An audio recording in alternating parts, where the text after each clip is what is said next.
Welcome back. If you've just joined us, you're watching the news at 10, broadcasting on Channels Television live from Lagos and Abuja. A reminder of our top stories.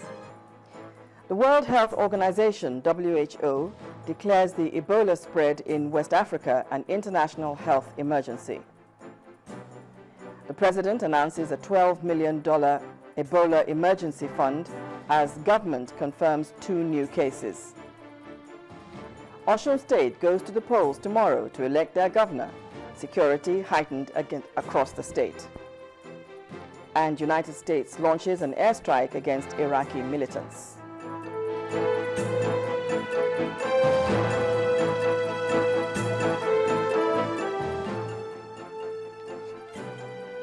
Well, all our top stories can be found on our website, channelstv.com, and on youtube.com/channelsweb.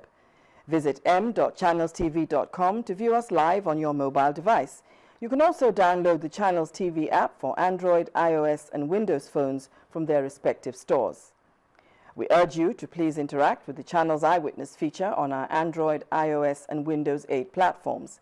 If you have pictures or videos to share with us, tap the application on your device, swipe to reveal the Eyewitness menu, and follow the instructions.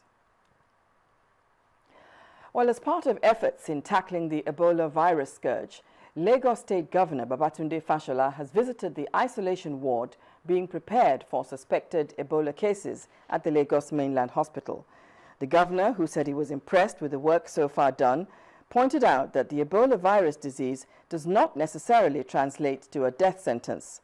Meanwhile, Governor Fashola has also taken the Ebola awareness campaign to students and teachers at the 4th Governor's Education Award in Lagos, where he charged them to take their personal hygiene seriously. Vibrant dancing. And obviously impressed, Governor Babatunde Fashola makes an appeal for the sustenance of a harmonized school calendar. Why is this important? Sometimes when there is a security problem, you need to be sure where your children are first. If you have an epidemic and an outbreak of it, it helps you to know that all of you in the education sector can speak as one voice and say, let us close the schools together. And therefore, with effect from the 2014-2015 calendar, all schools, whether public or private, will resume on the same date and close on the same date. He also reminds the teachers and students on the need to take their personal hygiene seriously. You would have heard that there's an outbreak of Ebola epidemic in the West African sub-region. But what I want to emphasize today is that our children must not forget what they have learned about personal hygiene and hand washing, and they must continue to practice it even while they are on holiday. So, he dares to drop officialdom, let loose, and show a few moves of his own as he joined the students on the dance floor.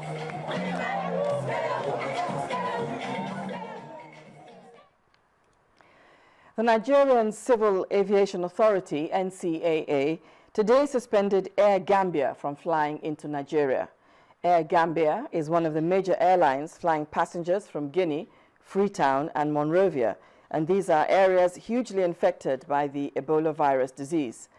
The Director General of NCAA, Benedict Adeyileka, explained that the suspension followed failure of the airlines to guarantee that only passengers not infected by the disease are flown into Nigeria. He says until the NCAA is given sufficient reason to lift the ban, the suspension stays.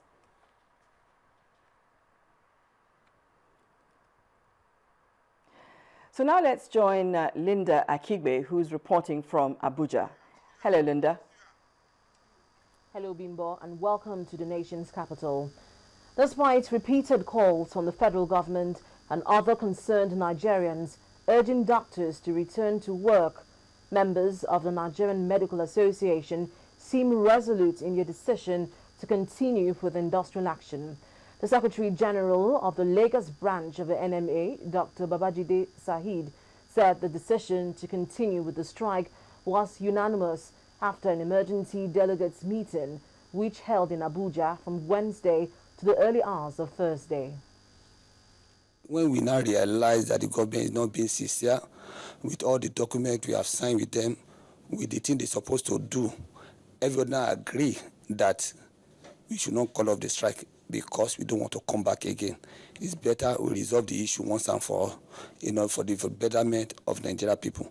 Around that 5 a.m., there was a motion, the motion of continuing the strike, and there was no counter motion. I can prove it to anybody. You can get the record. There was no counter motion, talk less of somebody voting against the strike. Everybody overwhelmingly supported the continuation of the strike. Reports coming in from the US-based NBC News says the US has won the right to seize and redistribute nearly $500 million hidden in bank accounts across the world by the former military dictator of Nigeria, General Sani Abacha. Quoting the U.S. Department of Justice, the NBC says the forfeiture of $480 million, which was authorized by a federal judge in Washington, D.C. on Wednesday this week, sets a record for so-called kleptocracy actions. The U.S. Assistant Attorney General Leslie Caldwell says, and I quote, "Rather than serve his country, General Abacha used his public office in Nigeria to loot millions of dollars, engaged in brazen acts of kleptocracy. With this judgment, we have forfeited $480 million in corruption proceeds that can be used for the benefit of the Nigerian people," end of quote. The forfeited assets from banks in France, Ireland, the UK and the Channel Islands represent the proceeds of corruption during and after the military regime of General Abacha, who became president via military coup on November 17, 1993, and held power until his death on June 8, 1998. Security officials are putting finishing touches to their preparations for tomorrow's governorship poll in Osun State, and a new commissioner of police has been deployed specially for the purpose of the election. In an interview with Channel Television, he said 5 CPs are on ground spread across the senatorial districts and an AIG to supervise the conduct of the poll. It is few hours to decision day for the people of Osun State, and most of the activities that we have seen today is happening right here at the headquarters of the police in Osun State here in Osogbo.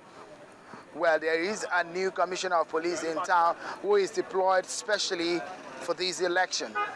In an exclusive interview with Channel Television, he told us the plans and the strategies the police force hopes to use in making sure there is law and order in this election. Here we have a 2,000 polling units. Our strategy is that every polling unit should have 2 policemen. Either from they may not be entirely from the police. We have other security agencies which are going to complement the effort of the police. Any party cheating that is in the state is also because you cannot approach any polling booth.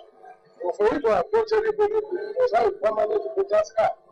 If you don't have a permanent voter's card, you are offending the law. So you be arrested and offend the consequence. They can be here on moral support, but they can do that in their own private home. They cannot come and destroy the nation. The people of Osun State are expectant and they are waiting for that moment when they will be able to cast their vote. But the prayers of everyone is that the voting process and election generally will go on smoothly without any hitch. From Osogbo, the capital of Osun State, Seun Okinbaloye, reporting for Channels Television News. Meanwhile, less than 24 hours to the Osun State governorship elections, the electoral umpire, INEC, has been speaking on its preparedness for the forthcoming elections. According to the Chief Press Secretary to the INEC chairman, Mr. Kayode Idowu, said the commission is adequately prepared to ensure tomorrow's election is peaceful, free and credible.